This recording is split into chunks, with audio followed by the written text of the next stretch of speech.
Здравейте! В днешното видео ще покажем как се прави двоен Дейби възел.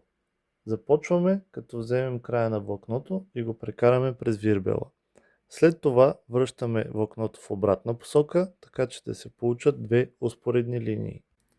Вземаме отново края на влакното и го насочваме нагоре върху основната линия. След това прекарваме края на влакното в образувалото се ухо от задната страна по този начин. След това отново прекарваме края на влакното, този път от долната част на ухото. Следва отново да прекараме края на влакното през горната част на ухото и трябва да изглежда по ето този начин.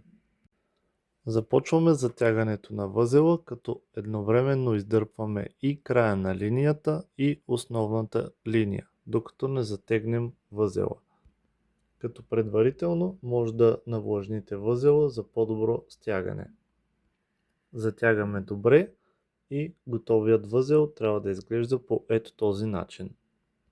Следва да изрежем излишното влакно, за да може да завършим нашият възел. И по този начин нашият двоен Дейби възел е готов. Ако видеото ви е било полезно, може да се абонирате за канала за следващи видеа.